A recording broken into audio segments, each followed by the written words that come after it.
वसुदेवसुतं देवं कंसचानूरमर्दनं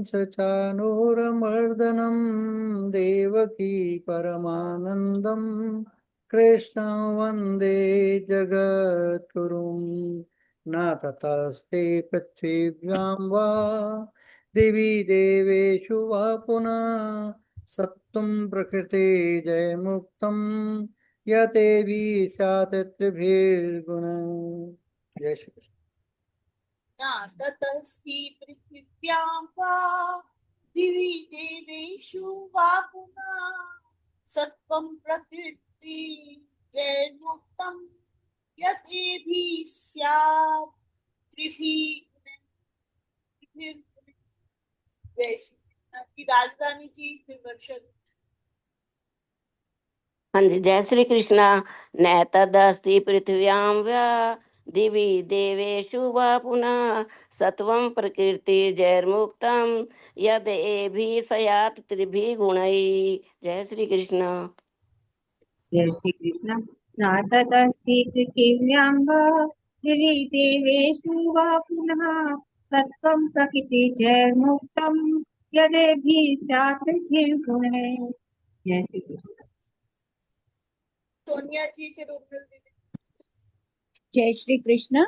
न तदस्ति पृथिव्यां वा दिवि देवेषु वा पुनः सत्वं प्रकृतिजैर्मुक्तं यदेभिः स्यात् त्रिभिर्गुणैः। जय श्री कृष्ण। जय श्री कृष्ण। न तदस्ति पृथिव्यां वा देवी देवेषु वा पुनः सत्त्वं प्रकृतिर्जैर्मुक्तं यदेभिः स्यात्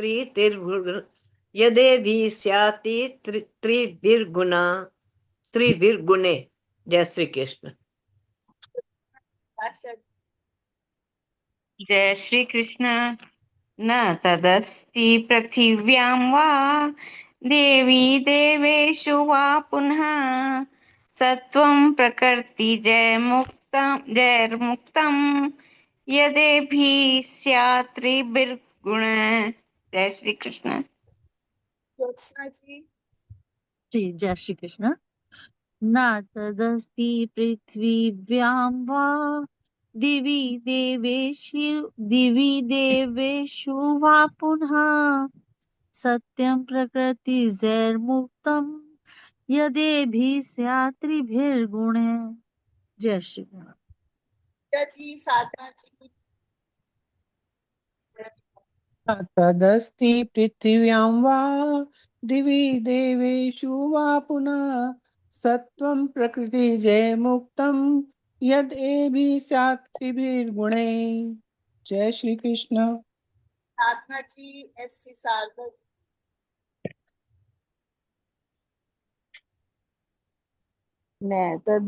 न तदस्ति पृथ्व्यां वा दिवि देवेषु वा पुनः सत्त्वं प्रकृतिजैर्मुक्तं यदेभिः स्यात् त्रिभिर्गुणः।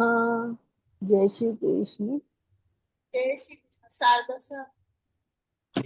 न तदस्ति पृथिव्यां वा दिवि देवेषु वा पुनः सत्त्वं प्रकृतिर्मुक्तं यदेभिः स्यात् त्रिभिर्गुणैः। जय श्री कृष्ण। सोनिया जी। सोनिया जी अनम्यूट करिए। जय श्री कृष्ण। मेरा हो गया। हो गया। अच्छा ठीक है जी सब कुछ हाँ पाठ जी। की जी शक्ति सर जी आप। वसुदेवसुतं देवं कंसचानूरमर्दनं देवकी परमानन्दं कृष्णं वन्दे जगद्गुरुं। न ततस्ते पृथिव्यां वा दिवि देवेषु वा पुनः सत्त्वं प्रकृति जयमुक्तं यतेभिः स्यात् त्रिभिर्गुणे। न तदस्ति पृथिव्यां वा दिवि देवेषु वा पुनः सत्त्वं प्रकृतिर्जैर्मुक्तं यतेभिः स्यात् त्रिभिर्गुणैः। जय श्री कृष्ण। वसुदेव सुतं देवं कंस चाणूरमर्दनं देवकी परमानन्दं कृष्णं वन्दे जगद्गुरु।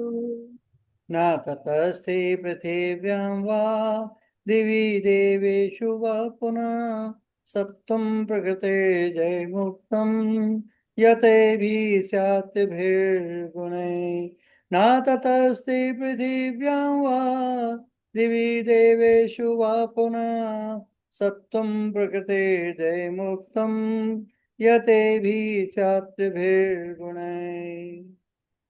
ओम श्री परमात्मने नमः।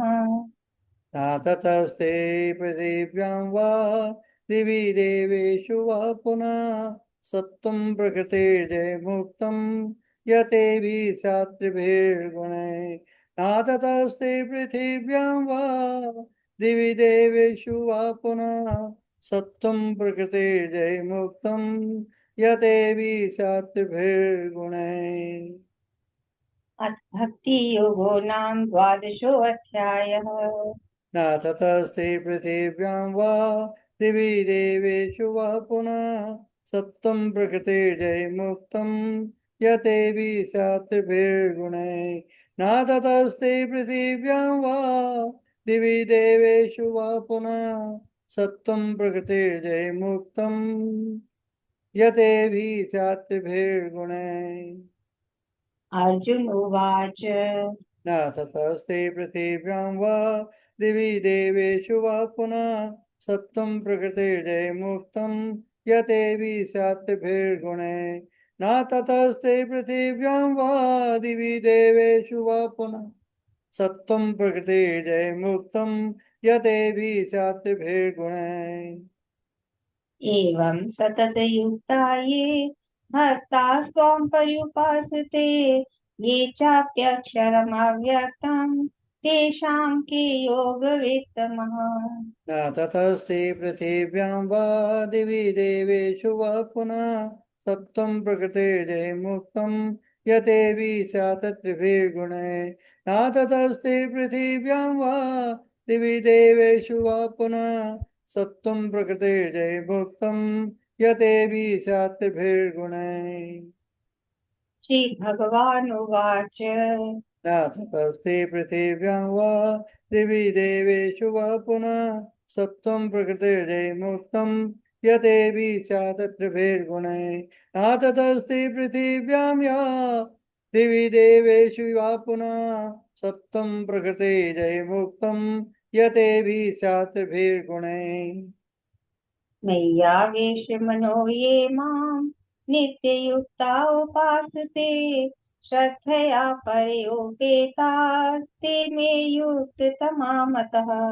न ततस्ते पृथिव्यां वा दिवि देवेषु वा पुनः सत्त्वं प्रकृतिर्जयमुक्तं यतेभिः शास्त्रिभिर्गुणैः न ततस्ते पृथिव्यां वा दिवि देवेषु वा पुनः सत्त्वं प्रकृतिर्जयमुक्तं यतेभिः शास्त्रिभिर्गुणैः।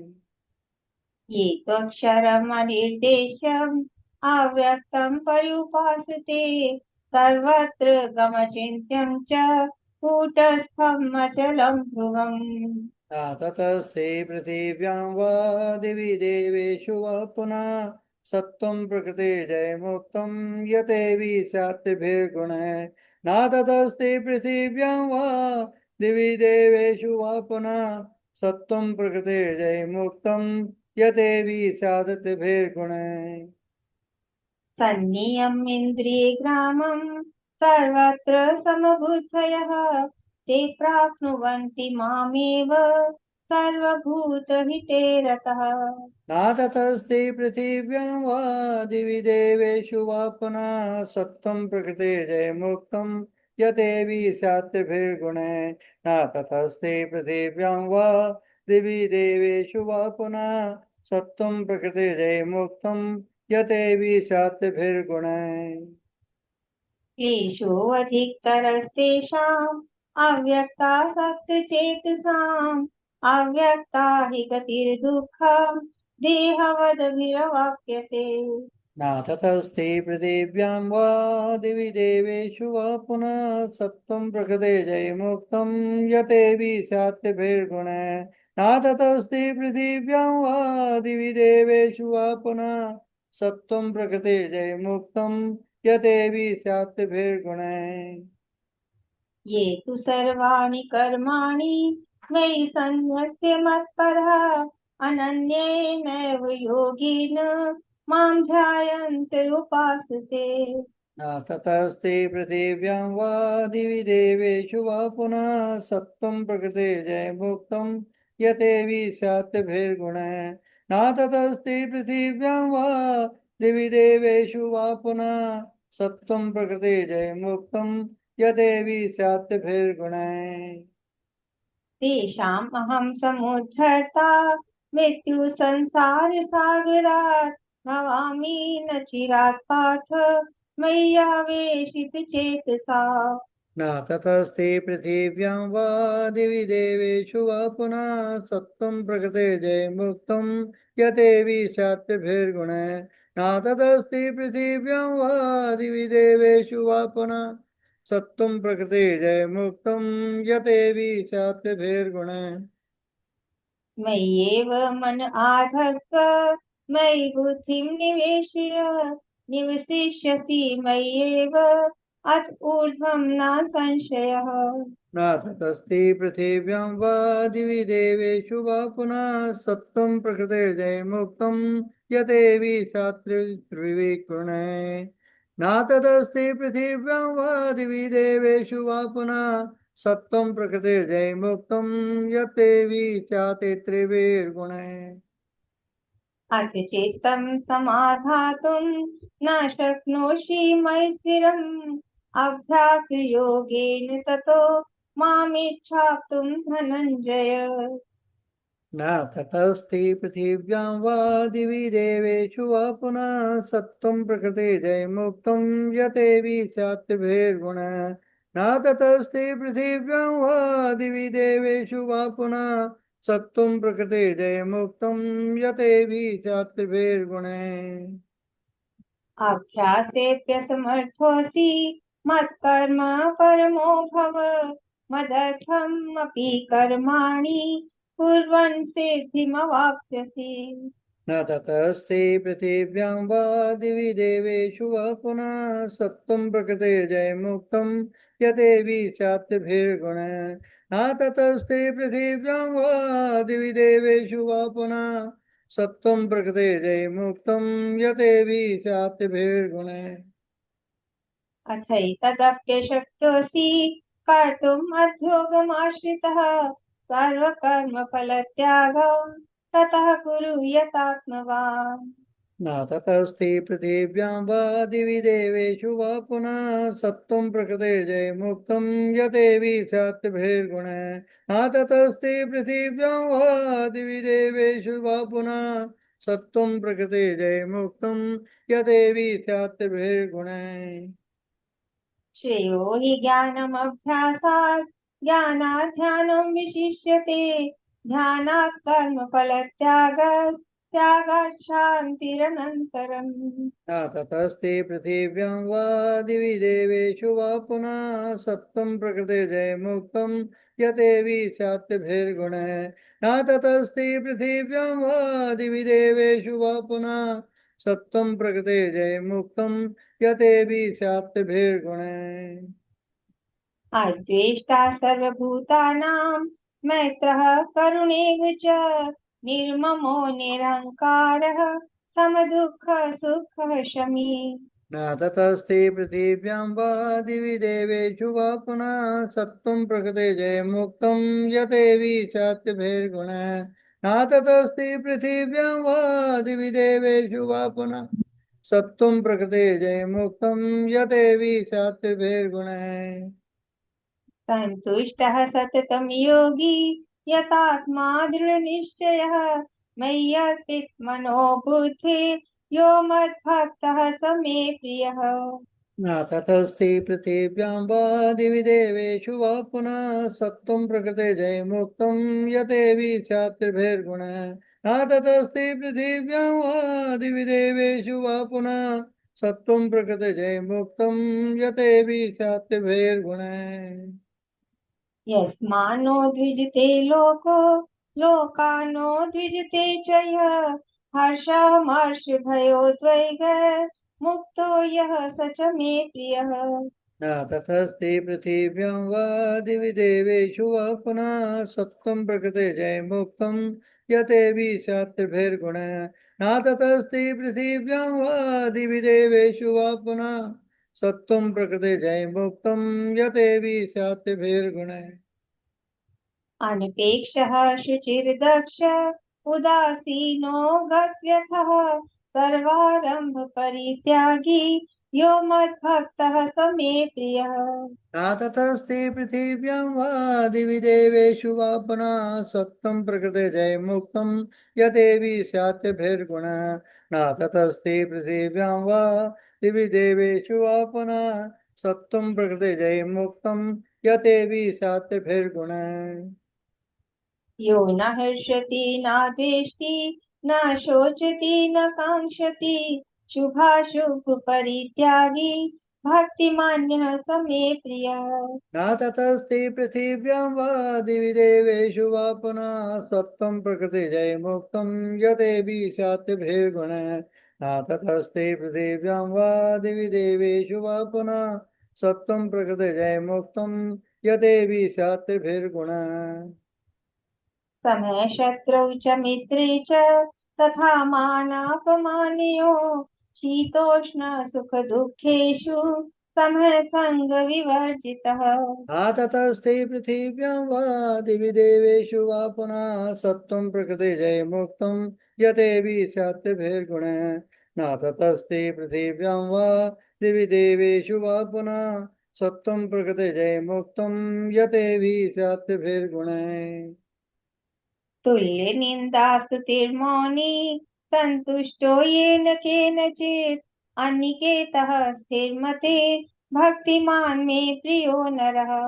न ततस्ति पृथिव्यां वा दिवि देवेषु वा पुनः सत्त्वं प्रकृतिजैर्मुक्तं यतेऽपि स्यात्तिभिर्गुणः। न ततस्ति पृथिव्यां वा दिवि देवेषु वा पुनः सत्त्वं प्रकृतिजैर्मुक्तं यतेऽपि स्यात्तिभिर्गुणः। ये तु धर्म्यामृतमिदं यथोक्तं पर्युपासते श्रद्धाना मत्परमा भक्तास्ते अतीव मे प्रियः। ततस्ति पृथिव्यां वा दिवि देवेषु वा पुनः सत्त्वं प्रकृतिजैर्मुक्तं यतेऽपि स्यात्तिभिर्गुणः। न ततस्ति पृथिव्यां वा दिवि देवेषु वा पुनः सत्त्वं प्रकृतिजैर्मुक्तं यतेऽपि स्यात्तिभिर्गुणः।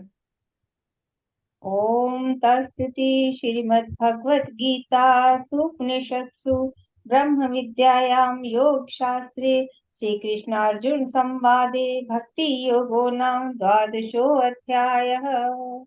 न ततस्ति पृथिव्यां वा दिवि देवेषु वा पुनः सत्त्वं प्रकृतिजैर्मुक्तं यदेवि स्यात्तिभिर्गुणः। न ततस्ति पृथिव्यां वा दिवि देवेषु वा पुनः सत्त्वं प्रकृतिजैर्मुक्तं यदेवि स्यात्तिभिर्गुणः। वसु हरि ओम तत्सत् हरि ओम तत्सत् हरि ओम तत्सत् इति श्रीकृष्णार्पणम् अस्तु शुभं भूयात्। न ततस्ति पृथिव्यां वा दिवि देवेषु वा पुनः सत्त्वं प्रकृतिजैर्मुक्तं यतेऽपि स्यात्तिभिर्गुणः। न ततस्ति पृथिव्यां वा दिवि देवेषु वा पुनः सत्त्वं प्रकृतिजैर्मुक्तं यतेऽपि स्यात्तिभिर्गुणः। वसुदेवसुतं देवं कंसचाणूरमर्दनं देवकी परमानन्दं कृष्णं वन्दे जगद्गुरु। न ततस्ति पृथिव्यां वा दिवि देवेषु वा पुनः सत्त्वं प्रकृतिजैर्मुक्तं यतेऽपि स्यात्तिभिर्गुणः। न ततस्ति पृथिव्यां वा दिवि देवेषु वा पुनः सत्त्वं प्रकृतिर्जयमुक्तं यतैभिः स्यात् त्रिभिर्गुणैः। न तदस्ति पृथिव्यां वा दिवि देवेषु वा पुनः सत्त्वं प्रकृतिर्जैर्मुक्तं यदेभिः स्यात् त्रिभिर्गुणे न तदस्ति पृथिव्यां वा दिवि देवेषु वा पुनः सत्त्वं प्रकृतिर्जैर्मुक्तं यदेभिः स्यात् त्रिभिर्गुणे। जीव से याद करें के अंदर भगवान जी क्या बता रहे हैं। पृथ्वी और स्वर्ग के उच्च लोकों में रहने वाला कोई भी जीव प्रकृति के इन 3 गुणों के प्रभाव से मुक्त नहीं होता। बहुत अच्छी चीज बता रहे हैं भगवान जी यहाँ पे, बहुत सुंदर। अभी प्रोच्यते गुण संख्या ने भगवान ने कपिल मत के अनुसार बताना प्रारंभ किया, किंतु कर्ता आदि मानसिक वस्तुओं की ही त्रिगुणात्मकता का भगवान ने वर्णन किया। सांख्यवादी तो मनोवृत्तियां ही नहीं, दुनिया की हर चीज को त्रिगुणात्मक मानते हैं। अतः प्रतिज्ञा पूर्ति के लिए संक्षेप में सर्वत्र निर्गुणता का निर्देश करते हुए गुण संख्यान का प्रकरण समाप्त करते हैं। और यहाँ पे अब ये दूसरा शुरू करते हैं कि न तदस्ति पृथिव्यां वा दिवि देवेषु वा पुनः सत्वं प्रकृतिर्जैर्मुक्तं यदेभिः स्यात् त्रिभिर्गुणे। सारी पृथ्वी में कोई चीज ऐसी नहीं है जो 3 गुणों से मुक्त हो। ये सबसे बड़ी चीज हमें अब समझनी है कि सारी पृथ्वी में कोई भी चीज ऐसी नहीं है जो इन 3 गुणों से मुक्त हो। संसार में जितने पदार्थ हैं वे सभी सात्विक, राजस या तामस हैं, चाहे वो कर्म से हो, चाहे वो मन से हो, चाहे वो वचन से हो। तो इन तीनों चीजों से बिना है ही नहीं। स्वर्ग लोक में भी ऐसा कुछ नहीं है जो इन 3 गुणों से रहित हो। मनुष्य लोक के प्राणियों का तो कर्म संग्रह और कर्म चोदना इत्यादि के द्वारा निरूपण किया, परंतु स्वर्ग लोक में भी ऐसा कुछ नहीं है जो इनसे मुक्त हो। प्रकृति गुणों की साम्यावस्था है और साम्यावस्था से वैम्यावस्था होने पर सत्व, रज और तम तीनों गुण प्रसिद्ध होते हैं।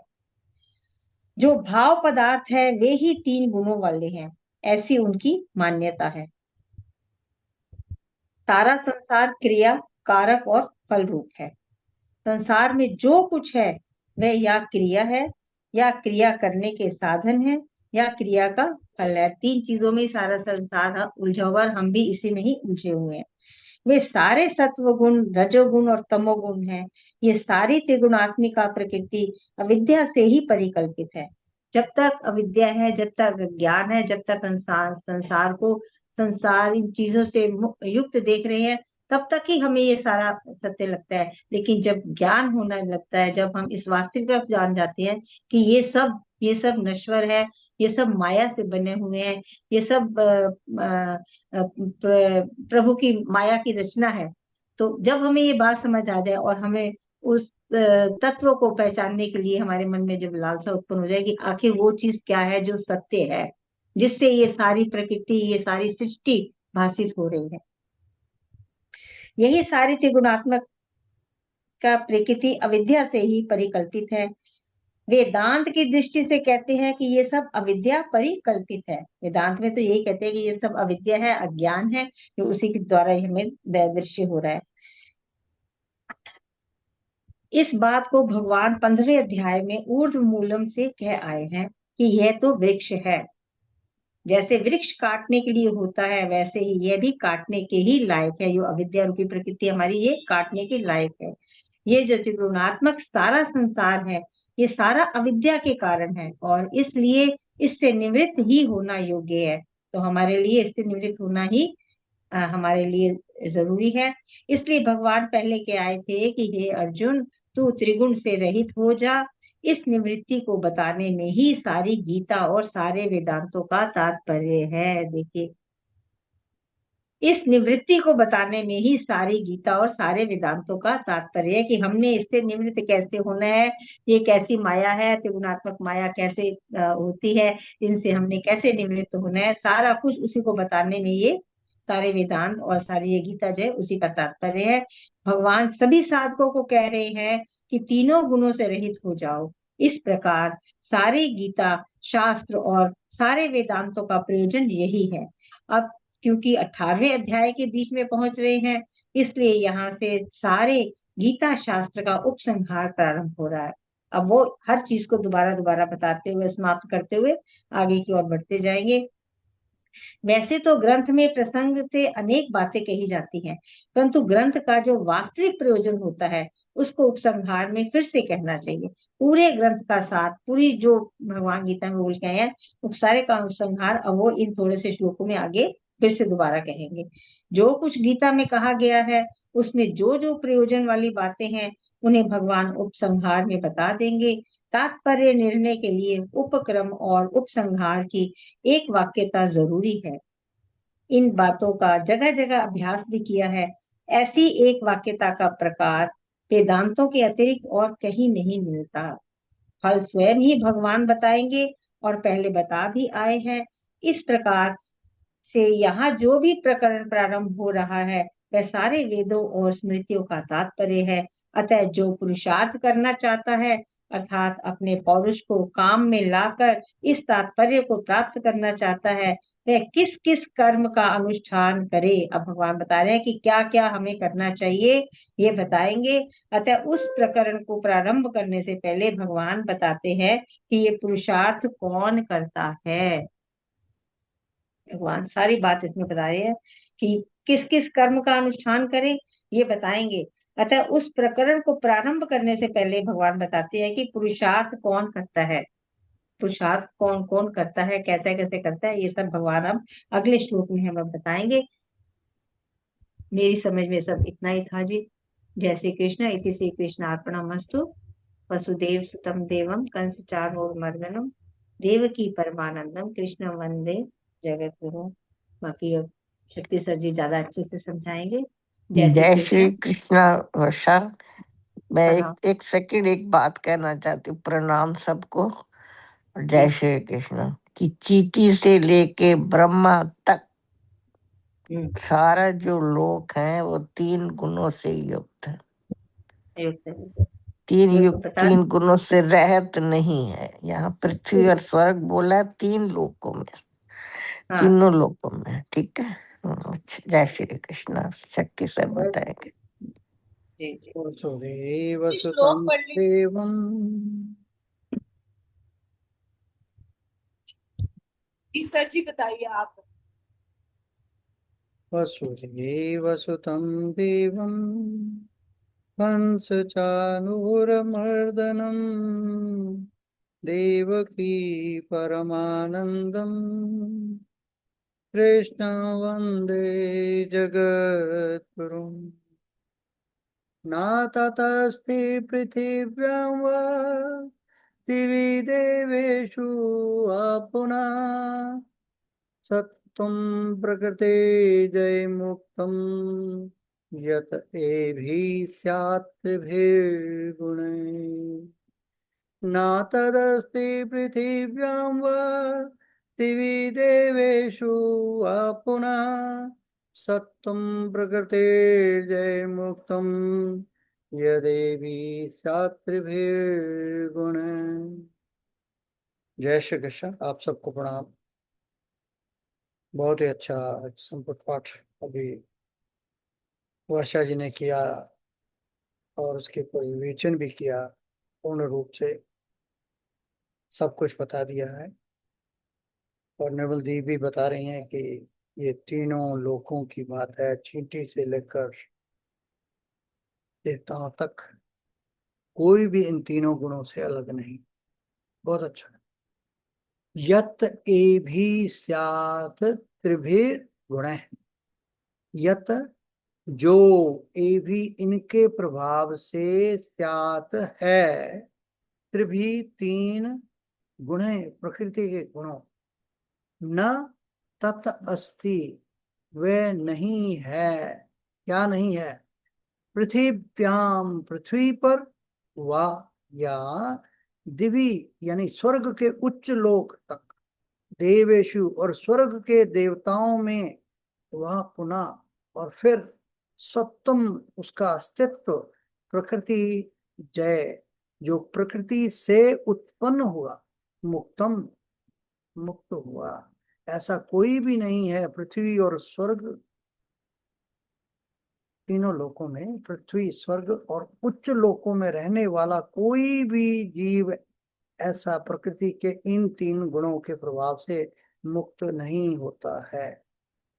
ऐसा भगवान यहाँ सिंपल बता रहे हैं।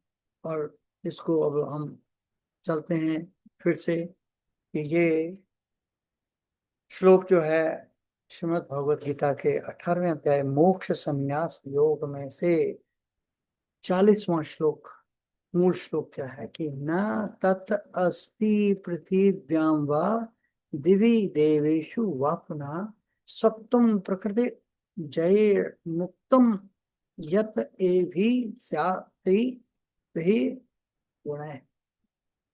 शब्दार्थ वर्ड बाय वर्ड मीनिंग लेते हैं कि ना मैंने नहीं तत् ऐसा कोई अस्ति है पृथिव्याम पृथ्वी पर वा अथवा दिवी स्वर्गलोक में देवेशु देवेशु में देवताओं में चाहे वो मनुष्य हो चाहे वो देवता हो चाहे वो कुछ भी हो वह पुनः अथवा फिर वह अथवा पुनः फिर से सत्वम कोई भी जीव या वस्तु प्रकृति जय प्रकृति से उत्पन्न मुक्तम मुक्त रहित यत जो ए भी इन स्यात हो त्रिभिर गुण तीनों गुणों सत्व रज और तमस से मुक्त हो ऐसा कुछ भी नहीं है। सरल अर्थ क्या है इस पृथ्वी पर स्वर्गलोक में अथवा देवताओं के बीच में भी कोई ऐसा प्राणी या वस्तु नहीं जो प्रकृति के उत्पन्न इन तीनों गुणों सत्वम रजस और तमस से पूर्णतः मुक्त हो। तो संग क्या है कॉन्टेक्स्ट क्या है इस श्लोक 18वें अध्याय का एक अत्यंत महत्वपूर्ण निष्कर्ष भी है। भगवान श्री कृष्ण ने अभी तक अर्जुन को बताया कि ज्ञान तीन प्रकार का है सात्विक ज्ञान राजसिक ज्ञान और तामसिक ज्ञान। कर्म तीन प्रकार के हैं कर्ता तीन प्रकार के हैं बुद्धि धृति और सुख भी तीन प्रकार के हैं। अब वे इस पूरे विषय का सार बताते हैं कि संसार में कोई भी ऐसा नहीं जो इन तीनों गुणों से प्रभावित ना हो। तीन गुण क्या है प्रकृति तीन मूल शक्तियों से बनी है। सत्व गुण ये प्रकाश ज्ञान और शुद्धता का गुण है। इसके प्रभाव से व्यक्ति शांत रहता है सत्य बोलता है ज्ञान की ओर बढ़ता है दूसरों का कल्याण चाहता है लेकिन सत्व भी बांधता है मैं बहुत अच्छा हूं मैं ज्ञानी हूं मैं पवित्र हूं। इस प्रकार श्रेष्ठता का अहंकार उत्पन्न हो सकता है। रजस गुण दूसरा ये क्रिया इच्छा और महत्वाकांक्षा का गुण है। इसके प्रभाव से व्यक्ति निरंतर कार्य करता है सफलता चाहता है धन यश और पद की आकांक्षा रखता है बेचैन रहता है। रजोगुण व्यक्ति को कर्म और उसके फल से बांधता है। तीसरा तमस गुण यह ज्ञान आलस्य और मोह का गुण है। इसके प्रभाव से व्यक्ति आलसी बनता है सत्य को नहीं समझ पाता भ्रमित रहता है प्रमाद और निद्रा में डूबा रहता है। तमोगुण व्यक्ति को अंधकार में रखता है। भगवान क्यों कह रहे हैं कि कोई भी इनसे मुक्त नहीं क्योंकि शरीर प्रकृति से बना है और प्रकृति तीनों गुणों से बनी है। इसलिए जब तक शरीर है मन है बुद्धि है तब तक किसी न किसी मात्रा में ये तीनों गुण उपस्थित रहेंगे ही। यहाँ तक कि साधु में भी कुछ रजस और तमस होता है राजा जय में भी कुछ सत्व होता है और देवताओं में भी गुणों का मिश्रण होता है। अंतर केवल इतना है कि किसी में सत्व अधिक है किसी में रजस अधिक है किसी में तमस अधिक है। क्या भगवान श्री कृष्ण और आत्मा भी गुणों के अधीन है? नहीं। यह श्लोक केवल प्रकृति से उत्पन्न वस्तुओं पर लागू होता है। आत्मा यानी आत्मा अजन्मा है शुद्ध है साक्षी है त्रिगुणातीत है। भगवान स्वयं भगवान कहते हैं त्रिभिर्गुणमयी भा वैरवी सर्वमिदं जगत मोहितम ना विजानाति मामेभ्य परमव्ययम। गीता जी के 7वें अध्याय में 13वां श्लोक जो है वहां पर बताते हैं कि अर्थात ये संपूर्ण जगत तीनों गुणों से मोहित है, परंतु मैं इन तीनों गुणों से परे हूं। फिर मनुष्य का लक्ष्य क्या है? यदि कोई भी गुणों से मुक्त नहीं है तो क्या मनुष्य हमेशा इनके अधीन रहेगा? भगवान का उत्तर है नहीं। पहले मनुष्य को तमस से ऊपर उठकर रजस में आना चाहिए, फिर रजस से ऊपर उठकर सत्व में आना चाहिए, और अंत में सत्व का भी अतिक्रमण करके त्रिगुणातीत होना चाहिए। यही गीता का सर्वोच्च आदर्श है। उदाहरण, तमस, एक व्यक्ति दिन भर सोता है, आलस्य करता है, कोई लक्ष्य रखता ही नहीं।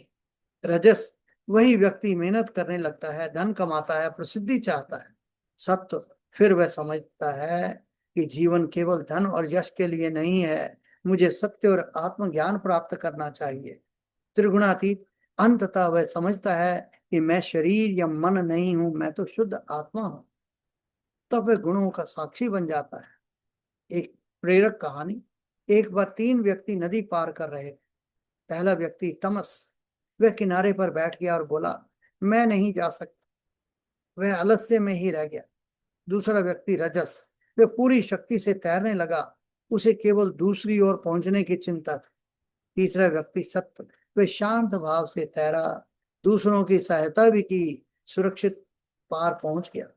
लेकिन नदी पार करने के बाद गुरु ने कहा, अब नाव को सिर पर उठाकर मत घूमो, अर्थात तमस छोड़ना है, रजस छोड़ना है, सत्व का भी अतिक्रमण करना है, क्योंकि लक्ष्य नाव नहीं किनारा है।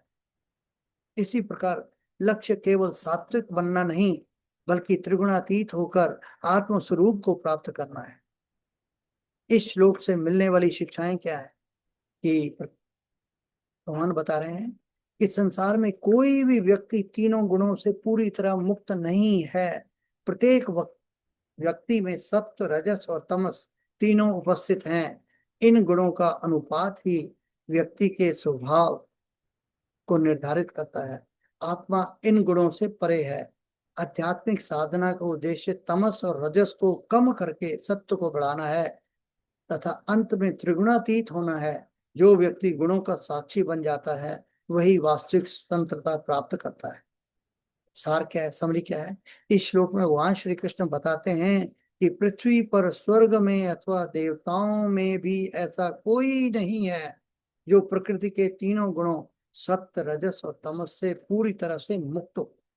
किंतु मनुष्य का वास्तविक स्वरूप आत्मा है जो इन गुणों से परे है। इसलिए गीता का अंतिम लक्ष्य केवल सात्विक बनना नहीं, बल्कि गुणों से ऊपर उठकर अपने शुद्ध आत्म स्वरूप का अनुभव करना है। यही त्रिगुणातीत अवस्था है और यही मोक्ष का मार्ग है। बस इसी को जानना है। जय श्री कृष्ण। प्रणाम।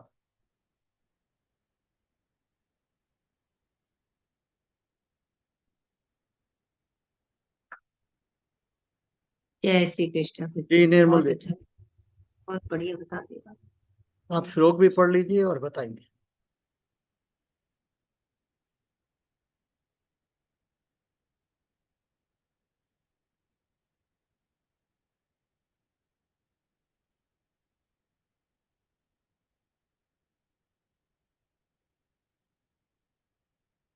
निर्मल दीदी नहीं है सर क्लास में शायद। अच्छा, चलिए आपकी जी। जो भी। एससी शारदा सा है, साधना जी हैं, आप जी, लोग बताओ। शारदा साधना जी, सब लीजिए।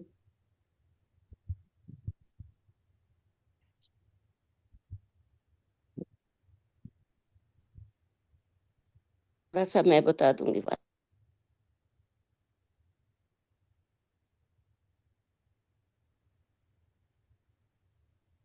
जी राजरानी जी आप बताइए तब तक, जब तक शारदा सा आते हैं।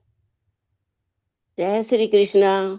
नैतदस्ति पृथिव्याम पृथिवीयां वा दिवि दिवेषु वा पुनः सत्वं प्रकृति जैर्मुक्तम यदेभि स्यात् तिर्भिर्गुणैः। इसमें भगवान श्री कृष्ण जी बता रहे हैं जैसे कि शक्ति सर ने अभी सबने वर्षा जी ने बताया कि कोई भी चीज संसार में कोई भी ऐसी वस्तु नहीं है जो कि इन तीन गुणों से बची हुई है। पृथ्वी में या स्वर्ग में अथवा देवताओं में या इनके भी सिवाय और कहीं भी कोई भी ऐसी वस्तु नहीं है जो पृथ्वी प्रकृति से उत्पन्न इन तीनों गुणों से रहित हो। ऐसी कोई भी चीज नहीं है। जैसे कि पहले व्याख्या इस प्रकार है कि जैसे भगवान श्री कृष्ण जी ने प्रथम इस अध्याय के प्रथम श्लोक में ही अर्जुन ने भगवान से पूछा था कि ये भगवान आप मुझे संन्यास और त्याग के तत्व को बताए। तब भगवान ने बताया था कि भगवान ने पहले त्याग कर्म योग का वर्णन किया। उस प्रकरण का उपसंहार करते हुए भगवान ने कहा कि जो त्यागी नहीं है उनको अनिष्ट इष्ट और मिश्र ये तीन प्रकार का कर्मों का फल मिलता है, और जो सन्यासी है उसको कभी नहीं मिलता। ऐसे कहकर 13वें श्लोक से संन्यास सांख्य योग का प्रकरण आरंभ करके पहले कर्मों के होने में अधिष्ठान आदि 5 हेतु बताए। 16वें 17वें श्लोकों में कृतित्व मानने वालों की निंदा की और कृतित्व का त्याग करने वालों की प्रशंसा की, जो कि अभिमान नहीं करते, कोई भी घमंड नहीं करते। 18वें श्लोक में कर्म प्रेरणा कर्म संग्रह का वर्णन किया, परंतु जो वास्तविक तत्व है वह कर्म प्रेरक है, न कि कर्म संग्रह। कर्म प्रेरणा और कर्म संग्रह तो प्रकृति के गुणों के साथ संबंध रखने से ही होते हैं। फिर गुणों के अनुसार ज्ञान कर्म कर्ता बुद्धि धृति और सुख के तीन तीन भेदों का वर्णन किया। सुख का वर्णन करते हुए भगवान ने बताया कि प्रकृति के साथ किंचित संबंध रखते हुए ऊंचा से ऊंचा जो सुख होता है वह सात्विक होता है, परंतु जो स्वरूप का वास्तविक सुख है वह गुण अतीत है, विलक्षण है, अलौकिक है। इसलिए मनुष्य को गुण अतीत की तरफ ही जाना चाहिए। सात्विक सुख को आत्म बुद्धि प्रसाद जम कहकर भगवान ने उसको जन्य उत्पन्न होने वाला बताया। जन्य वस्तु नित्य नहीं होती, इसलिए उसको जन्य बताने का तात्पर्य है कि उस जन्य सुख से भी ऊपर उठना है, अर्थात प्रकृति और प्रकृति के तीनों गुणों से रहित होकर उस परमात्मा तत्व को प्राप्त करना है जो कि सबका अपना स्वाभाविक स्वरूप है। इसलिए भगवान कहते हैं कि न तदस्ति पृथ्व्याम व दिवि दिवेशु व पुनः।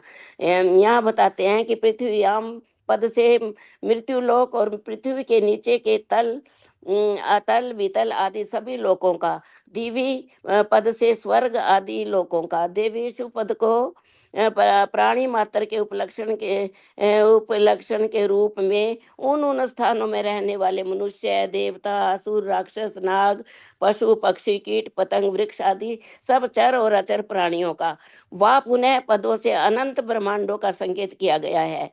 तात्पर्य यह है कि त्रिलोकी और अनंत ब्रह्मांड और उनमें रहने वाली कोई भी ऐसी वस्तु नहीं है जो प्रकृति से उत्पन्न इन तीन गुणों से रहित हो, अर्थात सब के सब त्रिगुणात्मक हैं। सर्वम प्रकृति जैर्मुक्तम यदेभी स्यात् त्रिभीर गुणई।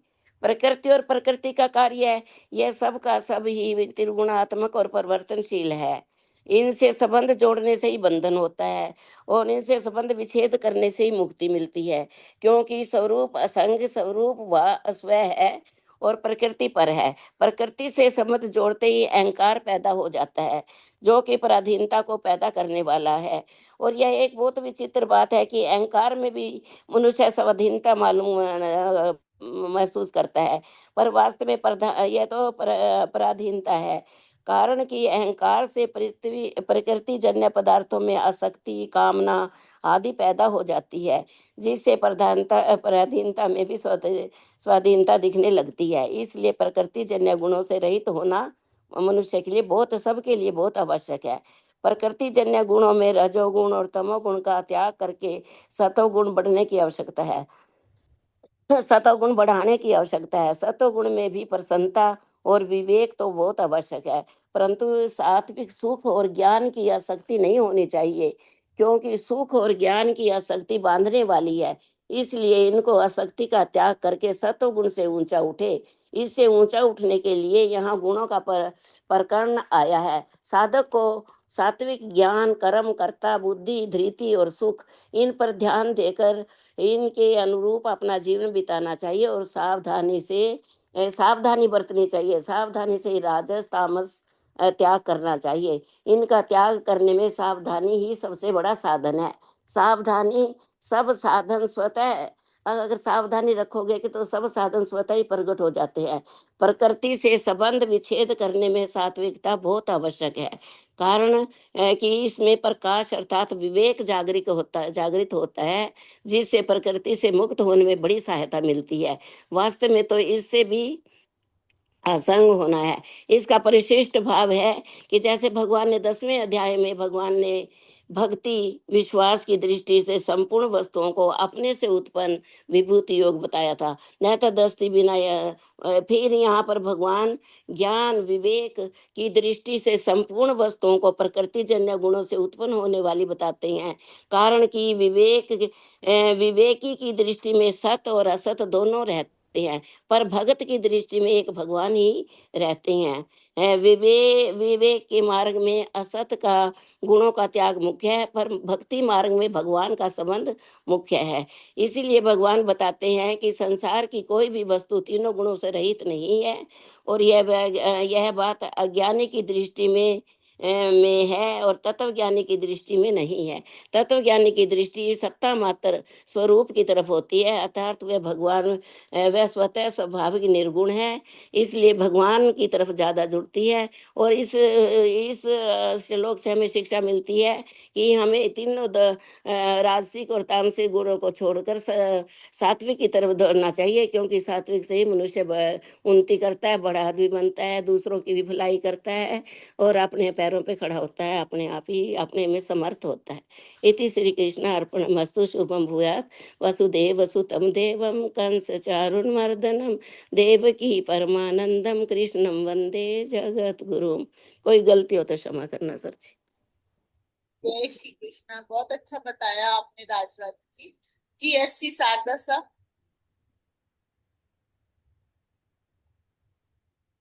जय श्री कृष्णा। सब कुछ हो गया, बताने को कुछ बाकी नहीं बचा है। साधक संजीवनी का भी पढ़ लिया, राजरानी जी ने गुरु जी ने भी व्याख्या कर ली।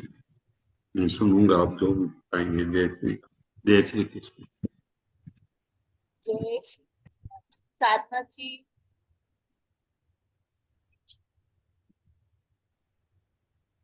जी, जय श्री कृष्ण सबको। बहुत ही सुंदर। न तदस्ति पृथ्व्यां वा दिवि देवेषु वा पुनः सत्वं प्रकृतिजैर्मुक्तं यदेवि स्यात् त्रिभिर्वा।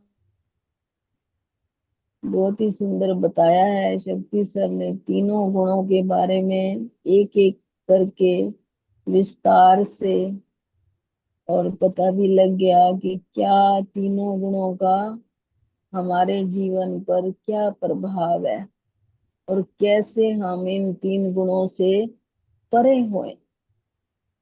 क्योंकि कई बार हम कहते हैं सत्व तो अच्छा है, वो तो होना चाहिए, लेकिन यहाँ तीन गुणों से परे भी कहा है कि तीन गुण रहेंगे भी, लेकिन इसका उपयोग कैसे करना है, बस ये पता होना चाहिए। इस धरती पर, स्वर्ग में, देवताओं में, तीनों लोकों में कोई भी कहते हैं ऐसा जीव नहीं है जिसमें ये तीनों गुण ना हो। सबके अंदर है। वह आपके ऊपर है कि आपने अपने आप को और प्रकृति के इन तीन गुणों को किस प्रकार संतुलित रखना है। ये हमारे ऊपर है कि हम इन तीन गुणों को कैसे संतुलित रखें। सात्विक होना या राजसिक होना या तामसिक होना, ये हम पर निर्भर करता है। कठिन है लेकिन असंभव नहीं है। हमें ये अभ्यास से पता चलेगा, ये विचार से पता चलेगा कि ये जो तीन गुण हैं, अब कौन सा गुण हावी हो रहा है हमारे ऊपर। क्योंकि इस त्रिगुणात्मक जो माया है ना, ये संसार की, ये जो इसका प्रभाव जो है, ये समस्त प्राणियों पर है, समस्त जीवों पर आता ही आता है, तीनों गुणों का। और इन गुणों की मात्रा हमारे अंदर कभी घटती है और कभी बढ़ती है। कभी तमोगुण ज्यादा है तो रजोगुण कम है, कभी सतोगुण ज्यादा है तो रजोगुण, ये चलता रहता है। और ये अगर हमें पता लग जाए कि ये जो है समय समय पर हमारा जो कभी रजोगुण या कभी सतोगुण या कभी तमोगुण की अधिकता हो जाती है, तो इन 3 गुणों का प्रभाव जो है वो सब जीवों पर है। वो तो मेरे ख्याल ज्ञानी पर भी है, देखो ज्ञानी पर भी है। लेकिन ज्ञानी क्या करता है, ज्ञानी ऐसे करता है कि जो ज्ञानवान है वह भली भांति जानता है कि उसका जो अंतःकरण है इस समय किस स्थिति में है। बस हम जानते नहीं, अज्ञानी नहीं जानता, उसे जो करना है करना है। उसमें अगर तमोगुण आ गया है, आलसपन आ गया है, नहीं उठना चाहता, उसने संकल्प भी लिया उठने का लेकिन नहीं उठ पा रहा, तो उसे कोई फर्क नहीं पड़ता, क्योंकि इतना तमोगुण ज्यादा बढ़ा हुआ है। वो उसका संकल्प भी टूट जाता है। रोज कहता है आज उठूंगा, आज उठूंगा, आज उठूंगा, लेकिन उठ नहीं पाता। क्यों? क्योंकि तमोगुण का प्रभाव अंतःकरण पर ज्यादा है। और ये पता किसको चलता है? ये ज्ञानियों को पता चलता है। ज्ञानी इस 3 गुणों को बहुत विवेक पूर्वक उपयोग करते हैं। उनमें भी 3 गुण होते हैं, लेकिन वो बहुत विवेक पूर्वक इसको उपयोग में लाते हैं कि कैसे हमें वो ध्यान रखते हैं कि अब जो हमारा संकल्प लिया हुआ है वो देखते हैं कि जैसे अब एक माँ, बच्चा रोता है शुरू शुरू में स्कूल जाने के लिए, रोज रोता है, मुझे नहीं जाना, बहाने भी लगाता है, पेट में दर्द है, ये है वो है, लेकिन माँ छोड़ती है उसको, उसके रोने को नहीं देखती, क्योंकि उसे पता है इससे इसका फायदा है, नहीं तो नुकसान हो जाएगा अगर मैं इसके रोने पे गई। वो रोज छोड़ के आती है, फिर एक दिन उसको जाते जाते अभ्यास हो जाता है, उसका रोना भी बंद हो जाता है, वो फिर हंस के भी जाता है स्कूल। तो ऐसे ही हमारे को भी करना चाहिए। अगर हमारा संकल्प है कोई किसी का भी अनुष्ठान साधना का, ध्यान का या किसी का, तो वो हमें भी रोज ये होगा कि कल उठूंगी, कल करूंगी, कल से शुरू करूंगी, परसों से शुरू करूंगी, ऐसे करते रहते। अगर हमारा पक्का हो जाए, अगर हम अपने अंदर वो तमोगुण और रजोगुण को पहचान ले, हावी ना होने दे, तो शायद हम उस कठिन दौर को भी आसान कर सकते हैं। तो यहाँ यही है कि तीनों गुणों का प्रभाव सब जीवों पर है। और निवृत्ति मार्ग वाले जो है पालन करते हैं उन पर भी होता है। और पर जो व्यवहार में है, जो प्रवृत्ति मार्ग में है, उसके लिए तमोगुण के बढ़ने की संभावना बढ़ जाती है। कह रहे हैं ना, बढ़ जाती है। अगर हम ध्यान नहीं देंगे, हम थोड़ा सा विवेक पूर्ण से विचार से देखेंगे नहीं अपने अंदर कि अब हम किस स्थिति में हैं, तो नहीं पता चलता। तभी तो क्या कबीर साहिब कहते हैं कि जो माया पूरे जगत को मोहित करती है, वही माया संत की सेवा में होती है। जो माया पूरे जगत को, क्योंकि ये जो है माया, धन, संसार हमें अपनी ओर खींचता है, आकर्षित करता है। लेकिन जब हम ये सोच लें कि ये हमें किस लिए मिला है, केवल उपयोग के लिए, तो फिर वो ही वाली माया ही हमारी सेवा में आ जाती है अपने आप। अगर हमें ये समझ आ जाए कि ये जो जितने भी पदार्थ हैं, भोग पदार्थ हैं, ये हमारे लिए हैं लेकिन हमारे नहीं है। जितना भी माया है, धन है, हमारे लिए है, हमारा नहीं है। अगर ये विचार आ जाए तो फिर हम इन 3 गुणों से परे हो सकते हैं। जी, ये समझ आया मुझे। जय श्री कृष्ण, जय श्री जय श्री कृष्णा, बहुत अच्छा बता दिया साथ जी। और किसी को करना है अपना विचार, नहीं तो आरती की तरफ बढ़े, समय हो गया है। सिंपल जी, श्लोक पढ़ लीजिए अनम्यूट करके। जय श्री कृष्ण। प्रणाम।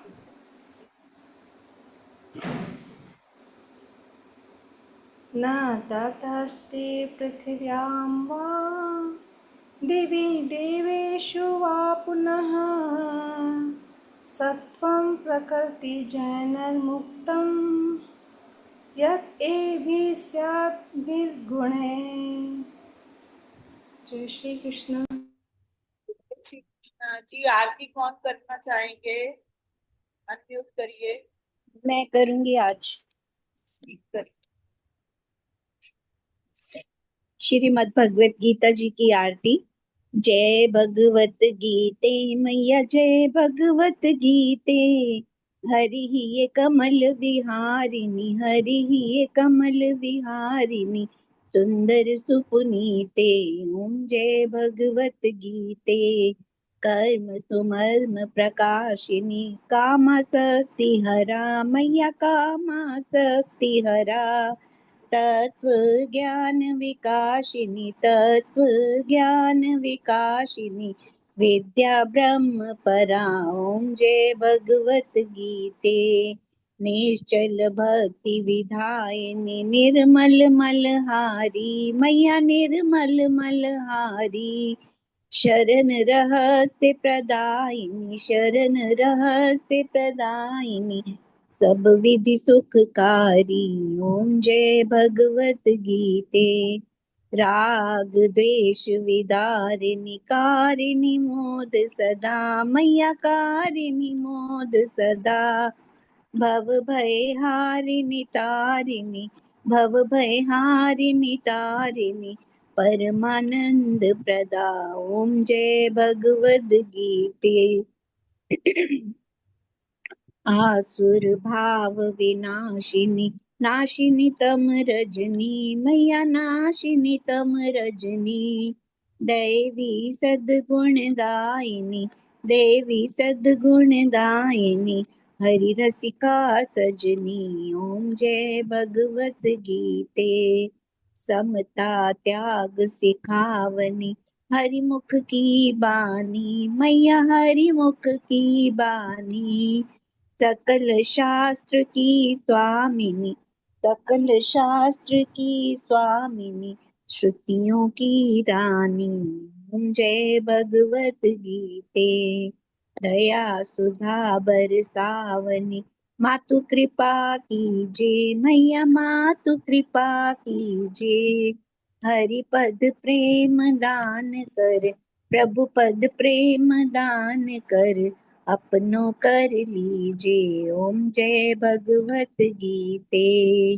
जय भगवत गीते मैया, जय भगवत गीते। हरि ही ये कमल विहारिणी, हरि ही ये कमल विहारिणी, सुंदर सुपुनीते। ओम जय भगवत गीते। बोलो गीता माता की जय। जी, भगवान कृष्ण जी की आरती भी हम करेंगे।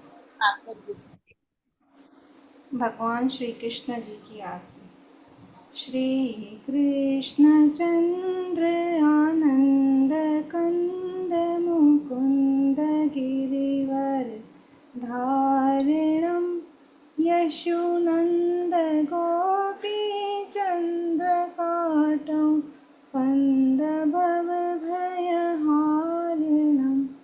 नवकञ्जलोचन तिलकरोचन जगत्केवल कारणं, जगदीश योगनिदेश बन्धुं मुनीश वेद उच्चारणम्।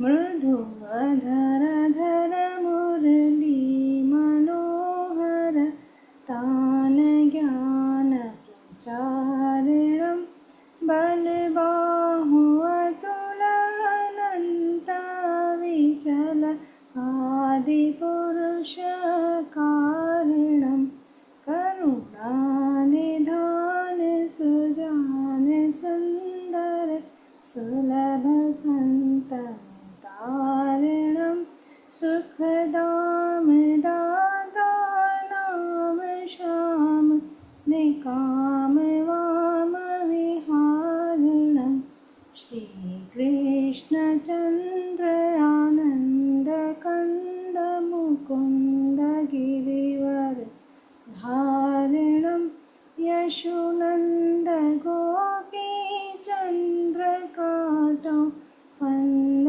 भवभयहारणं वन्द भवभयहारणं वन्द भवभयहारणं। जय श्री कृष्ण। सर्वे भवन्तु सुखिनः।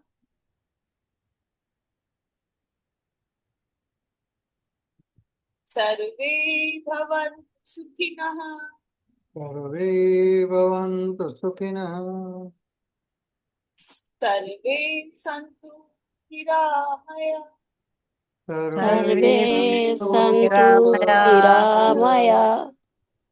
सर्वे भद्राणि पश्यन्तु। सर्वे सर्वे भद्राणि पश्यन्तु। पश्यन्तु। मा कश्चित् दुःखात् भवेत्। मा कश्चित् दुःखभाग् भवेत्। असितो मा सद्गमय। असतो मा सद्गमय। तमसो मा ज्योतिर्गमय। तमसो मा ज्योतिर्गमय। मृत्योर्मा अमृतं गमय। मृत्योर्मा अमृतं गमय। अमृतं गमय। शांति शांति शांति। ओम ओम शांति शांति शांति शांति शांति। शांति ओम। सभी सुखी होवे। सभी सभी सुखी होवे। सभी मुक्त रहे। सभी सभी रोग मुक्त रहे। सभी मंगलमय के साक्षी बने। सभी सभी मंगलमय के साक्षी बने। और किसी को किसी को भी का भाग दुख का दुख का भागी ना बनना पड़े। ना बनना पड़े। हमको असत्य से सत्य की ओर ले चलो। सत्य से सत्य से सत्य की ओर ले चलो। अंधकार से प्रकाश की ओर ले चलो। अंधकार से प्रकाश की ओर ले चलो। मृत्यु से अमरता की ओर ले चलो। मृत्यु से अमरता की ओर ले चलो। इन मंगल कामनाओं के साथ इन्हीं मंगल कामनाओं के साथ आपका साथ मंगलमय दिन रात मंगलमय हो। श्री कृष्ण अर्पणमस्तु। इति श्री कृष्ण अर्पणमस्तु। शुभम भूयात्। शुभम भूयात्। वसुदेव सुतं देवं। वसुदेव सुतं देवं। कंसचाणूरमर्दनम्।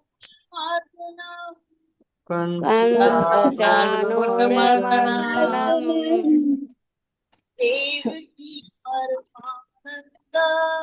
देवकी परमानंदम्। कृष्णं वन्दे जगद्गुरुं।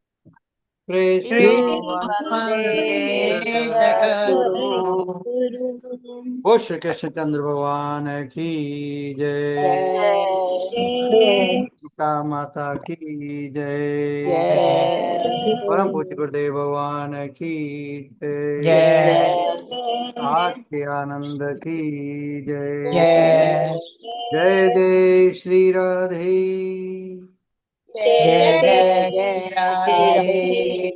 जय जय श्री राधे। जय जय जय जय श्री राधे। राधे।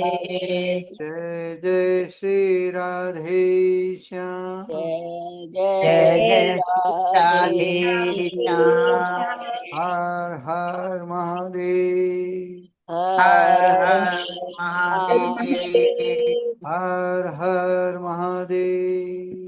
हर हर हर हर महादेव। महादेव। हर हर महादेव। हर हर हर हर महादेव। महादेव। जय जय गौरे पते नमः।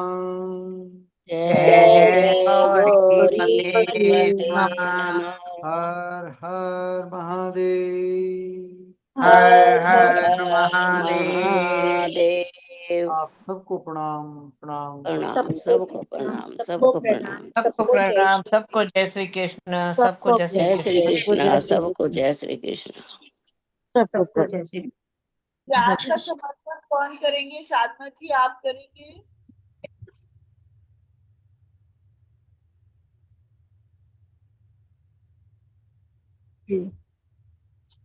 वसुदेवसुतं देवं कंसचाणूरमर्दनं देवकी परमानन्दं कृष्णं वन्दे जगद्गुरुं।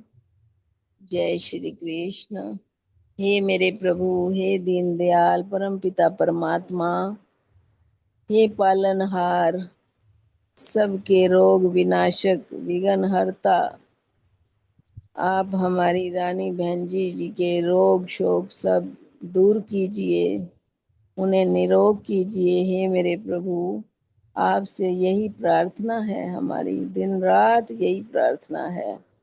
और आज का जो भी पाठ हुआ है सब रानी जी की तरफ से हम भगवान के चरणों में समर्पित करते हैं और उनकी कृपा से ये सब अच्छा होगा, उन्हीं की कृपा से सब अच्छा होगा और वो जल्दी से जल्दी ठीक हो जाएं और ठीक ठाक होकर गीता का पाठ करें। हे मेरे प्रभु, यही कृपा बरसाओ उन पर, थोड़ी सी कृपा बरसाओ प्रभु।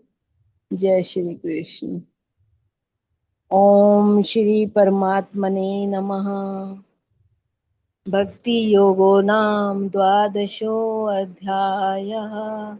अर्जुन उवाच एवं सततयुक्ता ये भक्तास्त्वां पर्युपासते ये अक्षरम् अव्यक्तं तेषां के योगवित्तमः। श्रीभगवानो उवाच मय्यावेशे मनो ये मां नित्ये युक्ता उपासते श्रद्धया पर्योपेतास्ते मे युक्तमामतः। ये तु अक्षरमनिर्देश्यम् अव्यक्तं पर्युपासते सर्वत्र गम अचिन्त्यं च कूटस्थम् अचलं ध्रुवम्। संयमेन्द्रिये ग्रामं सर्वत्र समबुद्धिया ते प्राप्नुवन्ति मामेव सर्वभूतहिते रता। क्लेशो अधिकतरस्तेषाम् अव्यक्तासक्तचेतसाम् अव्यक्ता हि गतिर्दुःखं देवदिव्र अवाप्यते। ये तु सर्वाणि कर्माणि मयि सन्न्यस्य मत्परा अनन्येनैव योगेन मां ध्यायन्त उपासते तेषामहं समुद्धर्ता मृत्युसंसारसागरात् भवामि न चिरात् पार्थ मय्यावेशितचेतसाम्। मय्येव मन आधत्स्व मयि बुद्धिं निवेशय निवसिष्यसि मय्येव अत ऊर्ध्वं न संशया। अथ चित्तं समाधातुं न शक्नोषि मयि स्थिरम् अभ्यास योगेन ततो मामिच्छाप्तुं धनञ्जय अभ्यासेऽपि समर्थोऽसि मत्करं परमो भव मदर्थम् अपि कर्माणि कुर्वन् सिद्धिम् अवाप्स्यसि अथैतदप्ये शक्तोऽसि कर्तुं मद्योगमाश्रितः सर्वकर्मफलत्यागं ततः कुरु यतात्मवान् श्रेयो हि ज्ञानम् अभ्यासात् ज्ञानाद् ज्ञानं विशिष्यते ध्यानात् कर्म फल त्यागा शान्तिरनन्तरम् अद्वेष्टा सर्वभूतानां मैत्रः करुण एव च निर्ममो निरहङ्कारः समदुःख सुख क्षमी सन्तुष्टः सततं योगी यतात्मा दृढनिश्चया मय्यर्पित मनो बुद्धिर्यो मद्भक्तः स मे प्रियः यस्मानो द्विजते लोको लोकानो द्विजते च यः हर्षमर्षभयोद्वेगैर्मुक्तो यः स च मे प्रियः अनपेक्षः शुचिर्दक्ष उदासीनो गत्व्यथा सर्वारम्भ परित्यागी यो मद्भक्तः स मे प्रियः यो न हर्ष्यति न द्वेष्टि न शोचति न काङ्क्षति शुभाशुभ परित्यागी भक्तिमानः स मे प्रियः समः शत्रौ च मित्रे च तथा मानापमानयो शीतोषण सुख दुःखेषु समः संग विवर्जिता तुल्य निंदा स्तुतिर्मौनी संतुष्टो येन केनचित् अनिकेता स्थिरमतिर्भक्तिमान में प्रियो नरः ये तु धर्म्यामृतमिदं यथोक्तं पर्युपासते श्रद्धाना मत्परमा भक्तास्ते अतीव मे प्रिया ओम तत्सदिति श्रीमद् भगवत गीता सूपनिषत्सु ब्रह्म विद्यायां योग शास्त्रे श्री कृष्ण अर्जुन संवादे भक्ति योगो नाम द्वादशो अध्यायः हरि ओम तत्सत् हरि ओम तत्सत् हरि ओम तत्सत् इति श्री कृष्णार्पणमस्तु शुभं भूयात् वसुदेवसुतं देवं कंसचाणूरमर्दनं देवकी परमानंदं कृष्णं वंदे जगद्गुरुं जय श्री कृष्ण।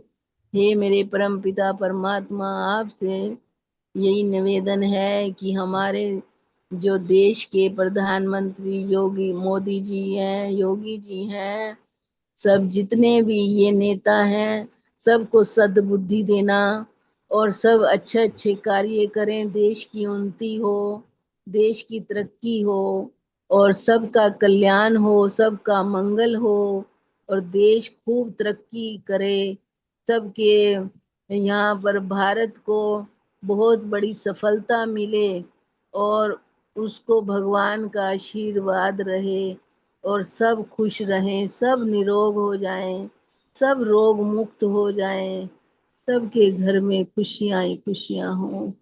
यही हमारी प्रार्थना है। सबका मंगल हो, कल्याण। जय श्री कृष्ण, जय गीता माता की जय। जय श्री कृष्ण, जय श्री कृष्ण। प्रणाम सब। जय श्री कृष्ण, सबको प्रणाम जी। जय श्री कृष्णा। प्रणाम सभी को। जय श्री कृष्ण, सबको प्रणाम। जय श्री कृष्णा, सबका बहुत बहुत आभार। प्रणाम सभी को। जय श्री कृष्ण, सबको प्रणाम, सबका बहुत बहुत आभार, सबका बहुत बहुत धन्यवाद, बहुत बहुत धन्यवाद।